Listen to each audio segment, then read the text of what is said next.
Bom, existe uma série de formas diferentes de reconhecer um fato comum, que a história do gênero humano é marcado pelo desenvolvimento tecnológico, pelo desenvolvimento das forças produtivas. O desenvolvimento das forças produtivas, por sua vez, demanda novas formas dos homens organizar essas forças produtivas e a distribuição dos seus frutos. Isso significa que conforme as forças produtivas vão sendo desenvolvidas, a humanidade abandona a forma, a organização social dentro da qual aquelas novas forças produtivas foram conquistadas e passa a se organizar de uma forma mais racional, mais condizente com as novas forças produtivas.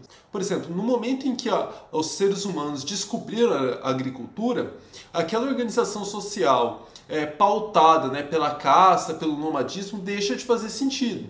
Então, rapidamente, grandes sociedades assentadas na agricultura se formaram, impérios, Império Romano, sociedade egípcia, e aquelas formas sociais baseadas na caça e no nomadismo, elas se tornaram aparentemente bárbaras e rudimentares. O que eu vou argumentar nesse vídeo é que muito provavelmente a gente está vivendo um momento parecido como esse. O desenvolvimento tecnológico está demandando que a gente encontre novas formas de organizar essas forças produtivas, de organizar a sociedade humana.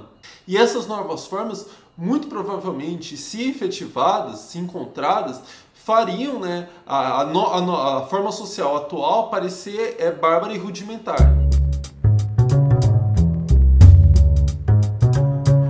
Tem um autor muito interessante chamado Aaron Bastani. Ele é um autor inglês que está discutindo em detalhes a situação contemporânea. Então ele me deu várias pistas para travar essa discussão aqui. Segundo ele, a humanidade já passou por duas grandes disrupções. A primeira é justamente o desenvolvimento da agricultura que eu mencionei. E a segunda delas, 10 mil anos depois, girou em torno ali do desenvolvimento do motor a vapor e a carvão, que deram origem para as revoluções industriais. Diante dessas novas tecnologias, novas formas sociais surgiram. O modo de produção capitalista, a transição do homem do campo para as cidades. Mas só para ter uma ideia do que isso significou de fato, quando a gente olha para a história da humanidade, a humanidade demorou até o século XVIII para atingir a marca de 1 bilhão de habitantes. Um pouco mais de um século depois, a humanidade dobrou de 1 bilhão para 2 bilhões. Menos de 2 séculos depois, a humanidade quase quadruplicou esse número. Então veja como o desenvolvimento tecnológico, quando acompanhado por uma organização social condizente com essas forças produtivas, torna o mundo muito mais receptivo para o desenvolvimento da humanidade. Então por que isso é importante para a gente entender a conjuntura contemporânea? É lá porque o Aaron Bastani ele vai argumentar, não só ele, muitos outros autores, que a gente está vivendo um momento parecido, que é aquilo que seria a terceira grande disrupção. Então o que seria essa terceira grande disrupção?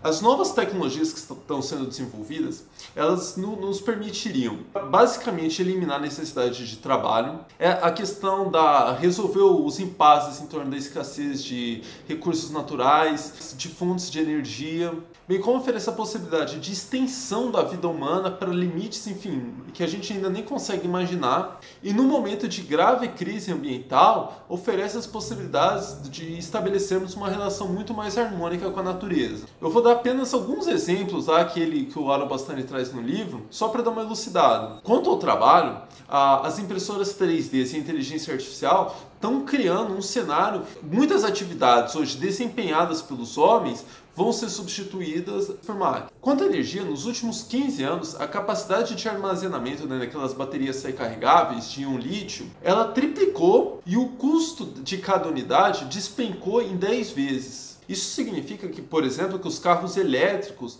eles vão se tornar tão competitivos ou mais competitivos em preço do que os carros a gasolina já nos próximos anos. Paralelamente a isso, a capacidade de absorção de energia dos painéis solares e de se gerar energia eólica está crescendo rapidamente, enquanto que os seus custos também estão despencando. E um terceiro exemplo é que os custos de engenharia genética estão desabando. Isso vai permitir que uma série de doenças hoje que são intratáveis elas sejam diagnosticadas muito antes que os seus primeiros sintomas comecem a aparecer. Com isso a gente vai conseguir tratar as doenças antes que elas apresentem os sintomas, melhorando em muito os resultados, O resultado, portanto, é, além de retardar o envelhecimento, estender a vida. Mas vejam como essas novas tecnologias, embora por um lado, né, eles criem um cenário que parece quase utópico, de outro, eles entram em xeque diretamente, né, com a organização social capitalista. A queda da taxa de lucro, por exemplo, que eu já comentei nos vídeos anteriores,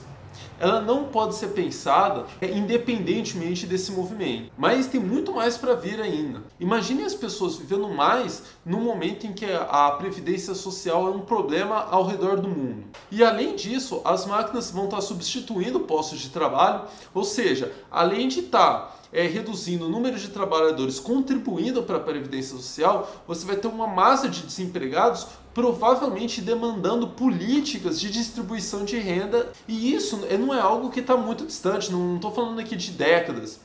Imagine, por exemplo, o impacto que a automatização dos carros, né, e dos drones de entrega vão ter sobre atividades como Uber, entregadores de iFood, que são atividades que estão segurando, né, a geração de renda nos últimos anos. E para as empresas, obviamente, que isso também é problemático, né, afinal de contas, elas precisam de mercado consumidor. Além disso, a queda nos custos, né, de atividades, ela elimina uma série de negócios. Pensem em quantas atividades empresariais o desenvolvimento da internet já não eliminou. Locadoras, livrarias, comercialização de música, de filmes. Para usar um termo do marginalismo, né, quando o custo marginal de se produzir uma unidade adicional se torna quase zero, a possibilidade, né, de piratear esse serviço é muito grande. Veja, né, quantas atividades ali ligadas à informação já não sofrem diretamente com isso. Estou falando de revistas, jornais e mesmo serviços de manutenção. Hoje em 10 minutos no YouTube você aprende a formatar seu PC,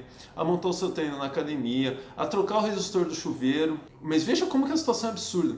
Enquanto a gente está vendo esse desenvolvimento tecnológico criando uma série de facilidades, a economia mundial está assim, caminhando de crise para crise, crises cada vez maiores, isso já há 50 anos, e a gente não está vendo formas de escapar disso. O meu objetivo aqui nesse vídeo era chamar a atenção para isso, mas também oferecer um norte, né, para que a gente reivindique aquilo que eu acho que faz mais sentido. Por exemplo, ao invés de nos opormos ao desenvolvimento de robôs, da inteligência artificial, vendo isso uma ameaça aos empregos, a gente tem que lutar por uma sociedade que não demande, não se assente na venda da força de trabalho.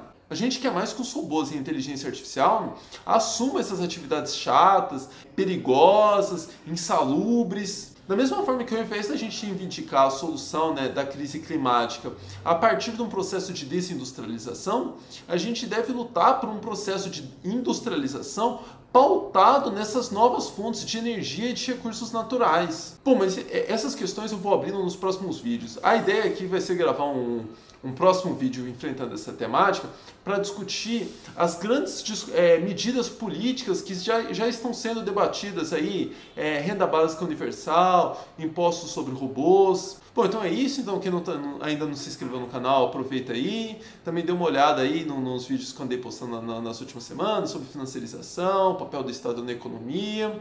Abraço e até a próxima.